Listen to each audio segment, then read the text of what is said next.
اعوذ باللہ من الشیطان الرجیم بسم اللہ الرحمن الرحیم ولا تؤتوا السفهاء اموالكم التي جعل الله لكم قياما وارزقوهم فيها واكسوهم وقولوا لهم قولا معروفا۔ السلام علیکم ورحمۃ اللہ وبرکاتہ۔ میری پیاری بہنوں، کیا حال چال ہیں؟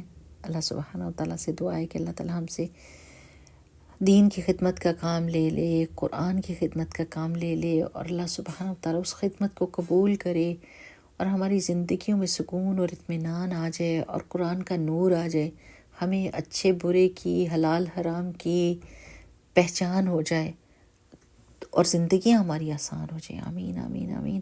آج ہم آیہ نمبر 4 پڑھیں گے سورۃ النساء کی۔ اعوذ باللہ من الشیطان الرجیم، بسم اللہ الرحمن الرحیم۔ رب اشرح لی صدری ویسر لی امری واحلل عقدۃ من لسانی یفقہوا قولی ربنا زدنا علما اللہم وفقنا لما تحب وترضى آمین۔ پہلے اس کا ورڈ ٹو ورڈ ٹرانسلیشن دیکھتے ہیں۔ اعوذ باللہ من الشیطان الرجیم، بسم اللہ الرحمن الرحیم۔ وآتو، اور دو، حمزہ تا یا سے ہے، اور دو، النساء، عورتوں کو، صدقاتہن، مہر ان کے، نحلتاً، خوش دلی کے ساتھ۔ صدقات کیا ہے؟ صدقاتن، تو جیسے صدقہ ہوتا ہے نا، اس کا بھی روٹ لیٹر صاد دال قاف ہے۔ صدقہ کیا مطلب ہوتا ہے؟ سچائی۔ جب ہم صدقہ دیتے ہیں تو کیا کر رہے ہوتے ہیں؟ ہم یہ سچائی شو کر رہے ہوتے ہیں کہ اللہ تعالیٰ، میں سچ کہتی ہوں جب میں یہ کہتی ہوں کہ مجھے آپ سے سب سے زیادہ پیار ہے، یہ دیکھیں مجھے اپنے پیسے سے بھی زیادہ آپ سے پیار ہے، میں آپ کے راستے میں اس پیسے کو دے رہی ہوں، میں اپنی محبت کی سچائی کو ظاہر کر رہی ہوں یہ صدقہ دے کے۔ اسی طرح صدقات کیا ہیں؟ صدقات مہر ہیں، اور وہ بھی کیا دکھاتے ہیں؟ ایک مرد کی سچائی کہ اس عورت کے ساتھ میں رہنا چاہتا ہوں اور سیریس زندگی گزارنا چاہتا ہوں، اس کے ساتھ مجھے اپنا گھر، اپنے بال بچے چاہیے، تو وہ سچائی کو شو کرنے کے لیے کیا کرتا ہے؟ وہ اس مہر کو دیتا ہے، ٹھیک ہے نا۔ نحلتاً، نون حالام سے ہے۔ نحلہ کا مطلب ہے خوشی خوشی کچھ دینا، وہ عطیہ اور تحفہ جو معاوضے کی لالچ کے بغیر دیا جائے، یعنی واپسی کی کوئی امید بھی نہ ہو اور بندہ خوشی خوشی اس کو دے، تو نحلہ۔ فَإِن طِبْنَ، طا یا با سے ہے، پھر اگر وہ خوشی سے دیں، لکم، تم کو، عن شیئن، کوئی چیز، منہ، اس میں سے، یعنی اس مہر میں سے، نفساً، خود ہی، یعنی ان کے اپنی مرضی سے دیں، فَكُلُوهُ، تو تم کھا لو اس کو۔ ہنیئن، ہنآ کہتے ہیں جو چیز خوشگوار ہو، کھانے کا مزیدار ہونا، ہنآ کہلاتا ہے۔ ہنیئن مریئا، میم را حمزہ سے ہے۔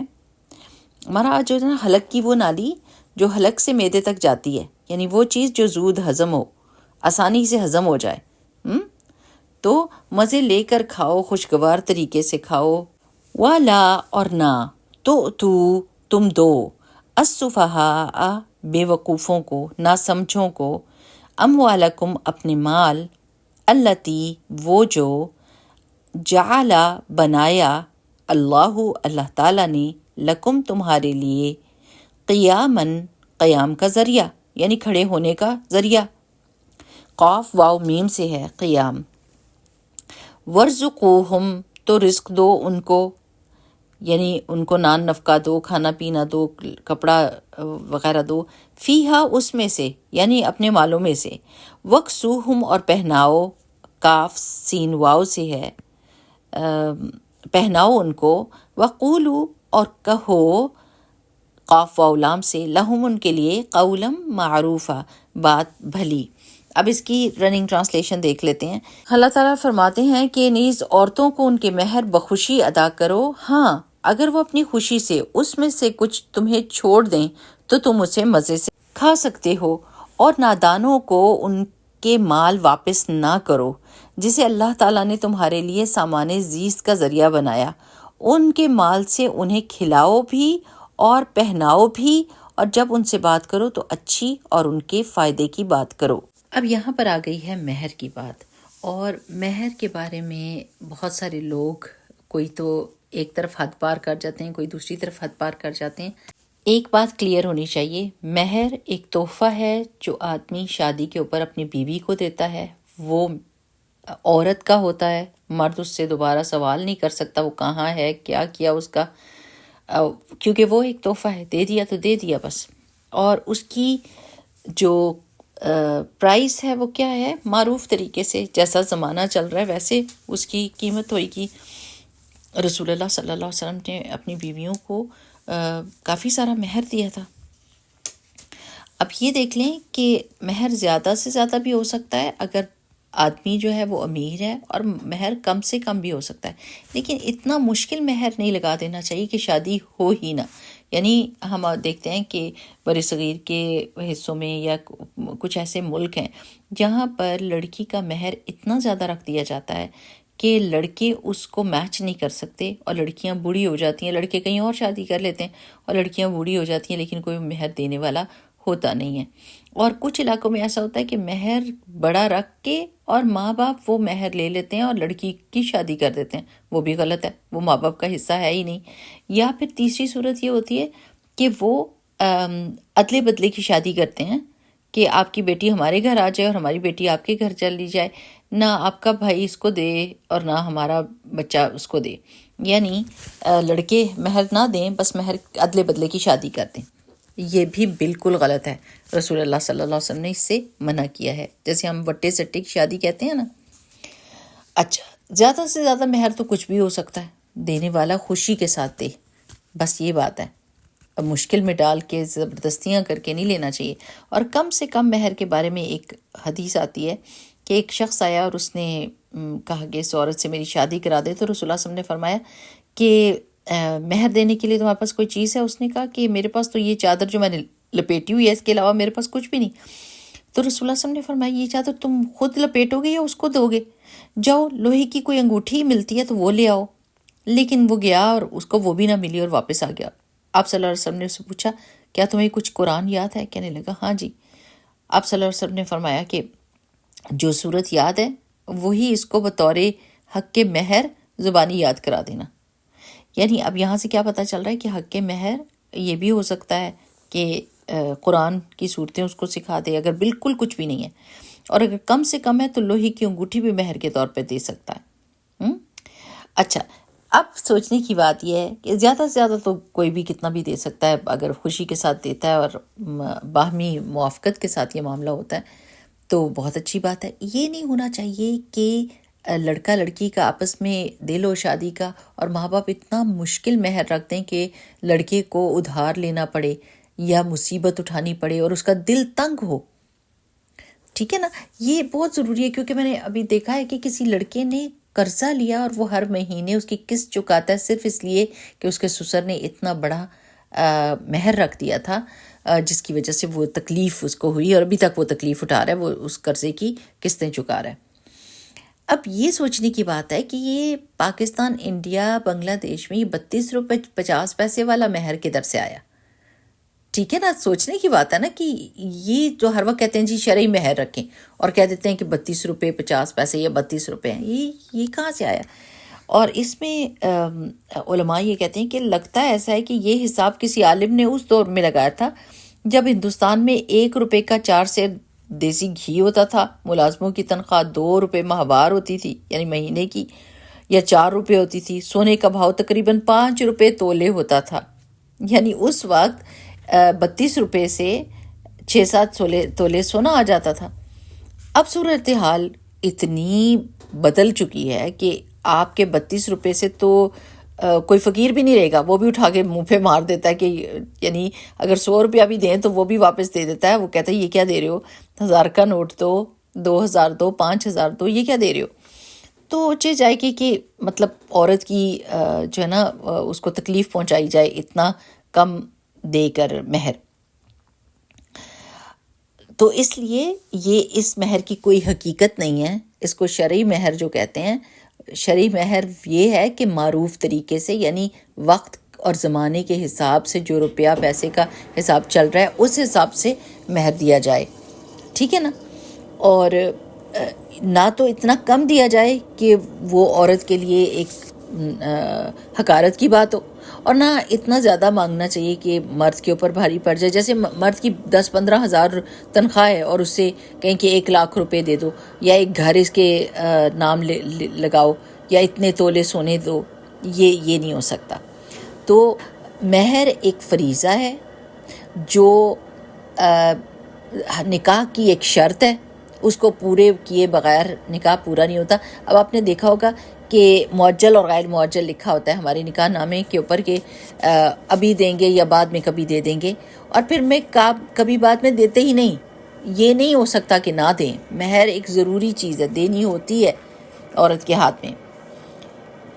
اور پھر یہ کہ زبردستی معاف کرا لیتے ہیں، زبردستی واپس لے لیتے ہیں، دے کے ہاتھ میں اور پھر واپس لے لیتے ہیں. یہ سب چیزیں بری باتیں ہیں اور اللہ تعالیٰ کی حدود کو توڑنے والی ہیں.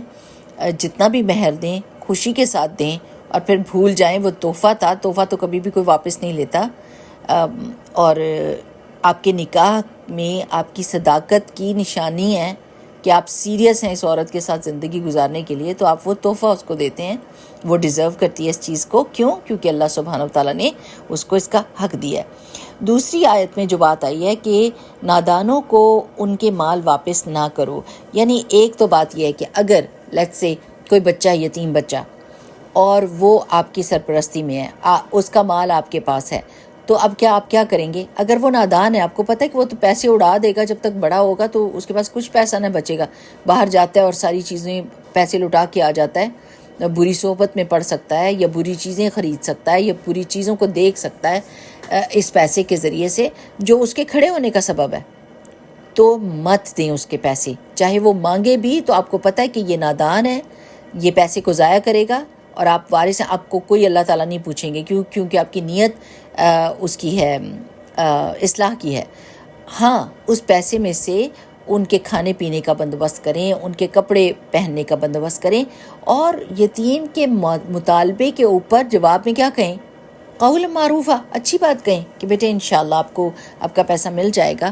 ابھی چونکہ آپ پوری طرح سے پیسوں کو ہینڈل کرنے کے قابل نہیں ہوئے، تو اس لیے پیسے سنبھالے ہوئے، جب آپ کو بہت ضرورت ہوئے گی تو انشاءاللہ وہ پیسے آپ ہی کے ہیں. اچھی بات کہیں. بالکل اسی طرح اگر آپ دوسرے طرح سے بھی سوچیں کہ یہ پیسے چھوٹے بچوں کو نہیں دینے چاہیے. جیسے ماں باپ ہوتے ہیں کیا کرتے ہیں، ایسی ایج میں گاڑی لے دیتے ہیں کہ اپنے آپ کو بھی مارتے ہیں، دوسروں کو بھی مارتے ہیں. کتنی جگہ پر ایسا ہوتا ہے کہ نادانوں کے ہاتھ میں پیسہ دے دیا جاتا ہے، پھر ان کے حالات خراب ہو جاتے ہیں، ڈرگز میں پڑ جاتے ہیں، غلط جگہ پہ وہ پیسہ لگاتے ہیں. اور یہ پیسہ آپ کی زندگی کے قیام کا ذریعہ ہے. اس پیسے سے آپ ڈھیروں ڈھیر نیکیاں کر سکتے ہیں. اللہ کے رسول صلی اللہ علیہ وسلم نے کیا فرمایا تھا کہ اس شخص کے غنی ہونے میں کوئی حرج نہیں جو اللہ تعالیٰ سے ڈرتا ہو. محتاجی جو ہے وہ انسانوں کو کفر تک پہنچا دیتی ہے. تو اور یہ بھی بتایا کہ جو اپنے مال کی حفاظت میں مارا جائے وہ شہید ہے. یعنی مال کی اتنی اہمیت ہے ہمارے دین کے اندر. یہ ضرور کہا گیا کہ کھانے پینے کے لیے دو، اور خوش کر دینے والی بات کرو، اور ان کو کپڑے بھی پہناؤ، ان کو کھانا بھی دو، لیکن پیسہ ان کے ہاتھ میں نہ دو. کیوں؟ کیونکہ وہ پیسے کو سنبھال نہیں سکتے. اب اسی طرح اگر عورت جو ہے وہ سمجھدار نہیں ہے، آپ اس کے ہاتھ میں ایک کریڈٹ کارڈ دے دیتے ہیں اور کہتے ہیں کہ جا کے شاپنگ کر لو. اب آپ کو نہیں پتا کہ وہ عورت ٹی وی چینل سے کتنی شاپنگ کر رہی ہے، مختلف سائٹ سے کتنی شاپنگ کر رہی ہے، اس کا ہاتھ نہیں رکتا، اس کو ایک کریونگ ہوتی ہے خریدنے کی، تو وہ روک نہیں سکتی، اور آپ کا اتنا پیسہ لگ جاتا ہے. تو آپ اس کے ہاتھ میں پیسہ نہ دیں کہ کہیں وہ مطلب ایسا نقصان نہ کر بیٹھے. وہ پیسہ جو آپ اچھی جگہ پہ لگا سکتے ہیں وہ فضول کی چیزوں پہ نہ لگ جائے. کبھی کبھی ایسے الٹا ہو جاتا ہے کہ عورت بہت سمجھدار ہوتی ہے اور وہ پیسے کو بہت اچھی طرح سے مینیج کرتی ہے، لیکن آدمی ذہنی طور پر، جسمانی طور پر یا صلاحیت سمجھ کے معاملے میں کم تر ہوتا ہے، تو وہ بھی مینیج کر سکتی ہے. بس بات یہ ہے کہ پیسہ ایک زندگی کو چلانے کا ذریعہ ہے اور اس کو ضائع نہیں کرنا چاہیے. ٹھیک ہے نا. اور بچوں کو بھی، یہ بچے جو ہے نا وہ ماں باپ کی ذمہ داری ہوتے ہیں کہ بچوں کو بھی جو وہ منہ سے نکالیں وہ لے کر نہ دیں، اسراف نہ کریں، اور انہی پیسوں کو ان کے لیے انویسٹ کر دیں یا جمع کر لیں، یتیم کے مال کو انویسٹ کر دیں، اس کی ضروریات کو بھی پورا کریں، اور اس کے فیوچر کے بارے میں بھی سوچیں کہ یہ پیسہ جب زیادہ ہو جائے گا تو اس کو فائدہ دے دے گا، تاکہ وہ کبھی فقیر نہ ہو. جب بچے بہت زیادہ اصرار کرتے ہیں نا تو ایسے ٹال مٹول کر کے دل خوش کر دینا چاہیے. کوئی ایسی چھوٹی موٹی چیز لے دیں کہ وہ خوش ہو جائیں اور آپ کا پیچھا چھوڑ دیں. لیکن حکمت سے یہ سارے کام کرنے ہوتے ہیں. چاہے آپ عورت کو ہینڈل کر رہے ہیں جس کو بہت زیادہ خریدنے کی عادت ہے، چاہے آپ بچوں کو ڈیل کر رہے ہیں، چاہے آپ یتیموں کو ڈیل کر رہے ہیں، آپ کو حکمت کی ضرورت ہوگی کہ کس وقت میں کون سی ضرورت جو ہے وہ بہت بڑی ہے اور اس کو پورا کیے بغیر گزارا نہیں ہو سکتا، اور کس وقت میں ان کو پیسہ دینا پیسہ ضائع کرنے والی بات ہے اور نہ ان کی دنیا میں کام آئے گا نہ آخرت میں کام آئے گا. تو پھر اس وقت حکمت جو ہے وہ کارآمد ہو جاتی ہے اس کا استعمال. تو آپ دیکھیں گے کہ قرآن پاک میں کپڑے، کھانے پینے اور ارننگ کے اوپر بہت زور ہے کہ یہ حلال ہونی چاہیے اور ان کا استعمال بھی اچھے طریقے سے کرنا چاہیے. تو ہمیں تو بہت ساری چیزیں سمجھنے کا موقع مل گیا. یعنی اپنے بچوں کو کیا دیکھیں، بچوں کو پالتے وقت نا یہ یاد رکھا کریں کہ ہر چیز دینے کی نہیں ہوتی. کبھی بچوں کو روکا کریں، کبھی دیا کریں، کبھی روکا کریں، کبھی دیا کریں. ہر وقت ہر مطالبے کو پورے کرنے سے بچوں کے اندر یہ سینس آ جاتی ہے کہ شاید یہ میرا حق ہے اور میں جب منہ سے بات نکالوں گا تو اس نے پورا ہونا ہی ہونا ہے. اگر وہ پورا نہ ہوئی تو اس کا مطلب ہے کہ میرے ساتھ زیادتی ہو رہی ہے. اور زندگی جو ہے نا وہ پرفیکٹ کبھی بھی نہیں ہوتی. زندگی میں اتار چڑھاؤ آ جاتا ہے. ایسے بچے جن کی ہر خواہش پوری ہوتی ہے وہ زندگی کے اتار چڑھاؤ کو ہینڈل نہیں کر پاتے اور وہ بہت زیادہ ڈسہارٹ ہو جاتے ہیں اور وہ اپنے آپ کو مسکین سمجھنے لگ جاتے ہیں.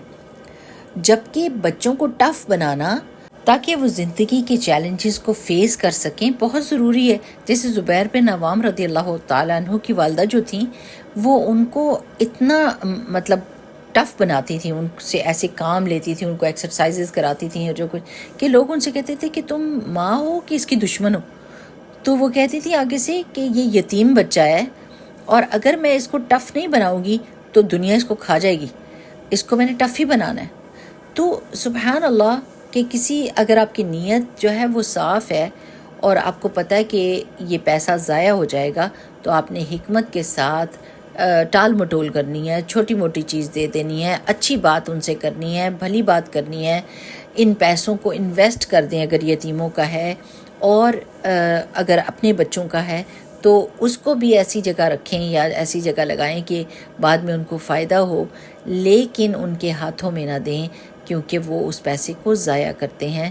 اور اتنا زیادہ پاکٹ منی نہ رکھیں کہ وہ اسکول میں جب لے کر جاتے ہیں تو بے فکر اور بے پرواہ ہو کر اتنا زیادہ کھانا لیتے ہیں اور دوسرے بچے ان کو دیکھتے رہ جاتے ہیں، دوسروں کے لیے تکلیف کا سبب بنتے ہیں اور خود عادی ہو جاتے ہیں کہ ان کی ہر خواہش، جیسے ان کے دل میں کسی چیز کے کھانے کی خواہش آئے گی تو وہ پوری ہو جائے گی، کوئی چیز لینے کی خواہش ہوئے گی تو وہ پوری ہو جائے گی، جوتے، کپڑے، گیمز، ان کو عادت ہو جاتی اس چیز کی. سو ان کی فیوچر کے لیے بھی ڈینجرس ہے اور دوسرے لوگ جو ان کے آس پاس ہیں ان کے لیے بھی ڈینجرس ہے. سو میک شیور کہ ہم بہت احتیاط کے ساتھ اپنے پیسے کا نظام چلائیں اور اپنے بچوں کو اس کی اہمیت کا اندازہ دلائیں اور اس کو استعمال کرنے کے طریقے سکھائیں. اچھا، مجھے اتنی حیرت ہوتی ہے کہ ہم سب لوگ اپنے بچوں کو کبھی بھی ایسا نہیں کرتے کہ بچپن سے ان کو بتائیں کہ کام کریں. آپ دیکھیں یہ جو ملیشیا کا آئی تھنک سب سے بڑا بزنس مین ہے اس وقت چاول کا، وہ چھوٹا سا بچہ تھا اور اس نے دیکھا کہ ماں تو بڑی تکلیف میں ہے، کوئی پیسہ گھر میں نہیں ہے، تو اس نے ماں سے پوچھا کہ کچھ بھی پیسے تھوڑے سے ہیں تو مجھے دیجیے. اور وہ جا کے اس نے تھوڑے سے چاول، پہلے تو برف لی اور برف بیچا. سارے لوگوں نے خوش ہو کے کہ بچہ کام کر رہا ہے، زیادہ پیسے دے دیے. تو جب وہ لے کر واپس آیا تو اس کی امی نے کیا کہا کہ اس میں سے صدقہ کرو. اس نے کہا امی جب میرے پاس پیسے زیادہ منافع ہوگا تو میں کروں گا. اس نے کہا نہیں، آج صدقہ کرو. اس پیسے میں سے صدقہ کروایا. اس بچے نے اس سے دوبارہ چاول خریدے اور وہ جا کے بیٹھ کے بیچتا تھا، چھوٹی چھوٹی تھیلیاں بنا کر لوگوں کو دیتا تھا اور لوگ محبت کے مارے اس کی تھیلیوں کو خرید لیتے تھے. اور کرتے کرتے کرتے اس نے یعنی وہ زبردست قسم کا بزنس مین بن گیا. لیکن ہم اپنے بچوں کو بچپن سے یہ بتاتے ہیں تم نے کون سی نوکری کرنی ہے. لٹرلی نوکری کا ہی نام لیتے ہیں, جاب کون سی کرنی ہے, تم نے غلام کس کا بننا ہے. سبحان اللہ. میں یہ آیت سے ریلیٹڈ تو نہیں, چونکہ پیسے کی بات ہے تو پھر میں آپ کو یہ سمجھانے کی کوشش کر رہی ہوں کہ ہم بچپن سے ہی ان کے دماغ میں غلامی کی عادت ڈالتے ہیں کہ تم 9 to 5 کام کرنا, اور جو ہے نا کوئی چھٹی تمہیں نہیں ہوگی, کوئی تمہاری اپنی مرضی نہیں ہوگی, تم لوگوں کی غلامی کرتے رہنا ساری زندگی. کبھی بھی ان کو بزنس کا آئیڈیا نہیں دیتے, ان کو یہ نہیں کہتے کہ تم خود وہ بن جاؤ جو دوسروں کو نوکریاں دینے والا ہو, بجائے اس کے کہ تم کسی کی نوکری کرو, تم لوگوں کے لیے فائدے کے بن جاؤ. تو ایسے آئیڈیاز دینے کے لیے بچوں کو تھوڑے تھوڑے پیسے دے کر ان سے کوئی ایسا کام کروانا چاہیے کہ بیٹا اتنی چیز لو اور اس کو تھوڑے تھوڑے منافع پہ بیچو اور دیکھو کہ کتنے آپ کو منافع آتا ہے, پھر اس میں سے صدقہ کرو اور کوئی اور بڑی چیز اس سے خرید لو اور پھر اس کو لگاؤ. اس سے ان کو آگے کی زندگی, ایک تو پیسے کی اہمیت کا اندازہ ہوگا, ارننگ میں کتنی مشکل ہوتی ہے اور وہ کتنا اس کا خیال ہوتا ہے جو پیسہ اپنے ہاتھ سے کمایا ہوتا ہے. کیوں؟ کیونکہ جب ماں باپ ان کو پیسے دے رہے ہوتے تو وہ تو پیسے کو پیسہ ہی نہیں سمجھتے. جیسے ہمارے بچے نہیں کہتے کارڈ ہی تو مارنا ہے آپ نے, پیسے کون سے دینے ہیں. ان کو یہ نہیں سمجھ ہوتی کہ کارڈ میں سے پیسے جاتے ہیں. تو سبحان اللہ, یہ اہمیت سمجھانے کا ایک طریقہ ہے. اپنے بچوں کو ٹرین کریں, ان کو انڈیپینڈنٹ بنائیں, ان کو نوکریوں کے لیے نہ پیدا کریں اور نہ ان کی پرسنالٹی کو نوکر بنائیں, بلکہ ان کو خود اپنا باس بننے کا کہیں کہ آپ اپنے وقت کے مالک بنو, آپ لوگوں کے لیے سہولت فراہم کرنے والے بن جاؤ. بڑی سوچ رکھو, چھوٹی سوچ نہ رکھو. ٹھیک چلیں, انشاءاللہ تعالیٰ آئی ہوپ کہ کچھ نہ کچھ تو ہم نے سمجھا ہوگا. مہر کے بارے میں تو بہت امپورٹنٹ آیت ہے, اور کبھی بھی کچھ بھی مہر کے لیے دے دیں. سونے کا ہار ہو, کہیں پیسے نہیں ہیں تو سونے کا ہار جو دینا ہے نا, سونا آپ نے, اس کو مہر کر دیں, اور پھر واپس اس لڑکی سے پوچھیں نا مہر دینا ہی دینا, یہ نکاح کی شرائط میں سے. اور دوسرا, مال نادانوں کے ہاتھ میں نہیں دینا, تاکہ وہ ایسا نہ ہو کہ وہ اس کو برباد کر دیں. ٹھیک, بارک اللہ فیکم, سبحانک اللہم و بحمدک, نشہد ان لا الہ الا انت, نستغفرک و نتوب الیک. السلام علیکم ورحمۃ اللہ وبرکاتہ.